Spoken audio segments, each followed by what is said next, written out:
Item ಯಾವುದೇ ಇರಲಿ try ಮಾಡಿ ಆಚಿ ಚಿಕನ್ ಮಸಾಲಾ. ಶಿವಾಜಿ ಜಯಂತಿ ಮೆರವಣಿಗೆಯ ವೇಳೆ ಕಲ್ಲು ತೂರಾಟದ ಪ್ರಕರಣ.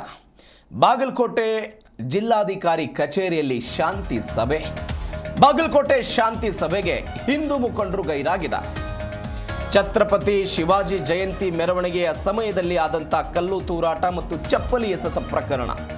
3 ಪೊಲೀಸರಿಗೆ ಗಾಯಗಳಾಗಿತ್ತು. ಈ ಪ್ರಕರಣದಲ್ಲಿ ಬಾಗಲಕೋಟೆ ಜಿಲ್ಲಾಧಿಕಾರಿ ಕಚೇರಿಯಲ್ಲಿ ಈ ಕಾರಣಕ್ಕಾಗಿ ಒಂದು ಶಾಂತಿ ಸಭೆಯನ್ನು ಕರೆಯಲಾಗಿತ್ತು. ಈ ಶಾಂತಿ ಸಭೆಗೆ ಹಿಂದೂ ಮುಖಂಡರು ಗೈರಾಗಿದ್ದಾರೆ. ಕಾಂಗ್ರೆಸ್ನ ಮುಖಂಡರುಗಳು ಮತ್ತು ಮುಸ್ಲಿಂ ಮುಖಂಡರು ಸಭೆಯಲ್ಲಿ ಹಾಜರಾಗಿರೋದು. ಬಾಗಲಕೋಟೆಯ ಜಿಲ್ಲಾಧಿಕಾರಿ ಸಂಗಪ್ಪ, ಸಿಇಒ ಶಶಿಧರ್ ಕುರೇರ್ ಹಾಗೂ ಜಿಲ್ಲಾ ಪೊಲೀಸ್ ವರಿಷ್ಠಾಧಿಕಾರಿ ಸಿದ್ಧಾರ್ಥ್ ಗೋಯಲ್, ವಿಶೇಷ ಆಹ್ವಾನಿತ ಪೊಲೀಸ್ ಅಧಿಕಾರಿ ಹಿಂದಿನ ಎಸ್ಪಿ ಅಮರನಾಥ್ ರೆಡ್ಡಿ ಇವರೆಲ್ಲರೂ ಕೂಡ ಭಾಗವಹಿಸಿದ್ರು. ಕಾಂಗ್ರೆಸ್ ಮುಖಂಡರುಗಳು ಮತ್ತು ಮುಸ್ಲಿಂ ಮುಖಂಡರು ಮಾತ್ರ ಬಂದರು, ಆದರೆ ಹಿಂದೂ ಮುಖಂಡರುಗಳು ಬರಲಿಲ್ಲ. ಡಿಸಿ ಕಚೇರಿ ಸಭಾಂಗಣದಲ್ಲಿ ಈ ಸಭೆ. ಈ ಬಗ್ಗೆ ಹೆಚ್ಚಿನ ಡೀಟೇಲ್ಸ್ ಕೊಡ್ತಾರೆ ನಮ್ಮ ಬಾಗಲಕೋಟೆ ಪ್ರತಿನಿಧಿ ಸೋಮಶೇಖರ್ ಫೋನ್ ಸಂಪರ್ಕದಲ್ಲಿದ್ದಾರೆ. ಸೋಮಶೇಖರ್, ಶಾಂತಿ ಸಭೆನಾ ಏನಿದು? ಯಾಕೆ ಹಿಂದೂ ಮುಖಂಡರುಗಳು ಈ ಸಭೆಗೆ ಬಂದಿಲ್ಲ ಇವತ್ತು ಬಾಗಲಕೋಟೆಯಲ್ಲಿ? ಇದು ಶಾಂತಿ ಸಭೆಗಾಗಿ ಬಾಗಲಕೋಟೆ ಹಿಂದೂ ಸಮಾಜದ ಮುಖಂಡರು ಮತ್ತು ಮುಸ್ಲಿಂ ಸಮಾಜದ ಮುಖಂಡರನ್ನ ಆಹ್ವಾನ ನೀಡಲಾಗಿತ್ತು ಎನ್ನುವ ಮಾಹಿತಿ ಇದೆ. ಆದರೆ ಇನ್ನೊಂದು ಮಾಹಿತಿಯ ಪ್ರಕಾರ ಬಾಗಲಕೋಟೆ ನಗರದ ಬಿಜೆಪಿಯ ಮುಖಂಡರು ಆಗಿರುವ ಹಿಂದೂ ಸಂಘಟನೆ ಮುಖಂಡ ರಾಜು ರೇವಣ್ಕರ್ ಅವರ ತಾಯಿ ತೀರಿ ಹೋದ ಕಾರಣ ಅವರ ಒಂದು ಅಂತಿಮ ಸಂಸ್ಕಾರದಲ್ಲಿ ಹಿಂದೂ ಸಂಘಟನೆ ಕಾರ್ಯಕರ್ತರು ಭಾಗಿಯಾಗಿದ್ದು ಸಭೆಗೆ ಆಗಮಿಸುವುದಕ್ಕೆ ತಡವಾಗಿದೆ ಅನ್ನೋ ಮಾಹಿತಿ ಒಂದ್ ಕಡೆ ಇದೆ.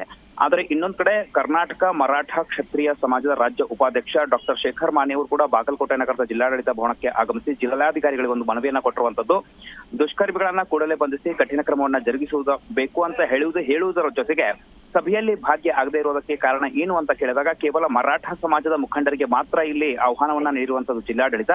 ಆದ್ರೆ ಸಕಲ ಹಿಂದೂ ಸಮಾಜಕ್ಕೆ ಅವರು ಆಹ್ವಾನವನ್ನ ನೀಡಿದ್ರೆ ಒಳ್ಳೇದಾಗ್ತಾ ಇತ್ತು. ಆದ್ರೆ ಇಲ್ಲಿ ಜಿಲ್ಲಾಡಳಿತ ಕೂಡ ಮರಾಠ ಮತ್ತು ಇನ್ನಿತರ ಹಿಂದೂ ಸಂಘಟನೆಗಳ ಮುಖಂಡರನ್ನ ಒಡೆಯೋ ಪ್ಲಾನ್ ಮಾಡ್ತಾ ಇರುವಂತದ್ದು, ಡಿವೈಡ್ ಅಂಡ್ ರೂಲ್ ಅನ್ನ ಇಲ್ಲಿ ಅನುಸರಿಸ್ತಾ ಇದೆ ಅನ್ನೋ ಆರೋಪವನ್ನ ಮರಾಠ ಸಮಾಜದ ಮುಖಂಡ, ಕರ್ನಾಟಕ ರಾಜ್ಯ ಮರಾಠ ಕ್ಷತ್ರಿಯ ರಾಜ್ಯ ಉಪಾಧ್ಯಕ್ಷ ಡಾಕ್ಟರ್ ಶೇಖರ್ ಮಾನೆ ಅವರು ಮಾಡಿರುವಂತದ್ದು. ಹೀಗಾಗಿ ಶಾಂತಿ ಸಭೆಯಲ್ಲಿ ಸದ್ಯಕ್ಕೆ ಹಿರಿಯ ಅಧಿಕಾರಿಗಳ ಜೊತೆಗೆ ಕಾಂಗ್ರೆಸ್ ಮುಖಂಡರು ಮತ್ತು ಸದ್ಯಕ್ಕೆ ಮುಸ್ಲಿಂ ಸಮಾಜದ ಮುಖಂಡರು ಭಾಗಿಯಾಗಿದ್ದಾರೆ.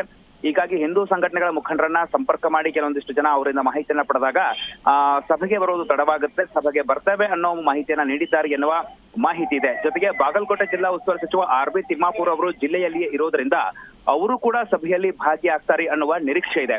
ಹೀಗಾಗಿ ಒಟ್ಟಾರೆ ಬಾಗಲಕೋಟೆ ನಗರದಲ್ಲಿ ಇವತ್ತು ಶಾಂತಿಯನ್ನ ನೆಲೆಸುವ ಉದ್ದೇಶದಿಂದ ಜಿಲ್ಲಾಡಳಿತ ಟೊಂಕ ಕಟ್ಟಿ ನಿಟ್ಟಿರುವಂತದ್ದು. ಹೀಗಾಗಿ ಸದ್ಯಕ್ಕೆ ಹಿರಿಯ ಅಧಿಕಾರಿಗಳ ನೇತೃತ್ವದಲ್ಲಿ ಸಭೆಯನ್ನ ನಡೆಸುವುದಕ್ಕೆ ಮುಂದಾಗಿದೆ. ಬಾಗಲಕೋಟೆ ಜಿಲ್ಲಾ ಉಸ್ತುವಾರಿ ಸಚಿವ ಆರ್ ಬಿ ತಿಮ್ಮಾಪುರ್ ಅವರು ಕೂಡ ಈಗ ಸ್ವತಃ ಸಭೆಗೆ ಆಗಮಿಸಿದ್ರು, ಜಿಲ್ಲಾಡಳಿತ ಭವನಕ್ಕೆ ತೆರಳುತ್ತಾ ಇದ್ದಾರೆ.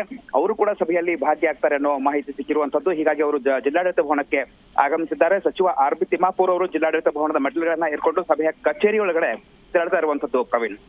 ಸೋಮಶೇಖರ್, ನಿನ್ನೆ ನಿಷೇಧಾಜ್ಞೆ ನಡುವೆಯೂ ಕೂಡ ಹಿಂದೂ ಮುಖಂಡರುಗಳು ಸಭೆಯನ್ನ ಮಾಡಿದ್ರು. ಅವರ ಬೇಡಿಕೆ ನಿನ್ನೆ ನೀವು ಹೇಳ್ತಾ ಇದ್ರಿ, ಮತ್ತೊಮ್ಮೆ ನಮಗೆ ಈ ರೀತಿಯಾದಂಥ ಮೆರವಣಿಗೆ ಮಾಡೋದಕ್ಕೆ ಅವಕಾಶವನ್ನು ಮಾಡಿಕೊಡಬೇಕು ಅಂತ. ಅದ್ರ ಬಗ್ಗೆ ಏನಾದರೂ ಪ್ರಸ್ತಾಪಗಳು ಇವೆಯಾ ಈಗ ಬಾಗಲಕೋಟೆಯಲ್ಲಿ?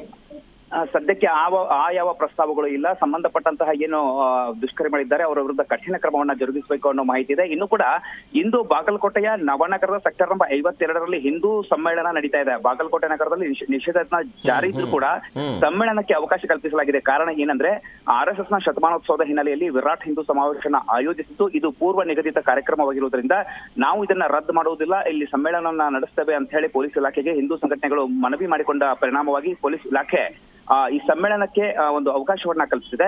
ಅದು ಕೂಡ ಬಿಗಿ ಪೊಲೀಸ್ ಬಂದೋಬಸ್ತ್ ವ್ಯವಸ್ಥೆಯಲ್ಲಿ ಈ ಒಂದು ಸಮ್ಮೇಳನ ಜರುಗಲಿದೆ. ಇನ್ನು ಹಳೆ ಬಾಗಲಕೋಟೆ ನಗರದಲ್ಲಿರುವ ಮಸ್ಜಿದ್ ಮತ್ತು ಕೊತ್ಲೇಶ್ವರ ದೇವಸ್ಥಾನ ಮತ್ತು ನವನಗರ ಸೇರಿ ವಿವಿಧ ಪ್ರದೇಶಗಳಲ್ಲಿ ಬಿಗಿ ಪೊಲೀಸ್ ಬಂದೋಬಸ್ತ್ ವ್ಯವಸ್ಥೆ ಕಲ್ಪಿಸಿರುವಂತದ್ದು. ಅದರಲ್ಲೂ 5 ಜನ SP, 8 ಜನ DYSP, 16 ಜನ CPI ಹಾಗೂ 32 ಜನ PSI ಮತ್ತು 1,000 ಜನ ಪೊಲೀಸ್ ಸಿಬ್ಬಂದಿಯನ್ನ ನಗರದಾದ್ಯಂತ ಬಂದೋಬಸ್ತ್ ವ್ಯವಸ್ಥೆಗಾಗಿ ನೇಮಿಸಿರುವಂತದ್ದು.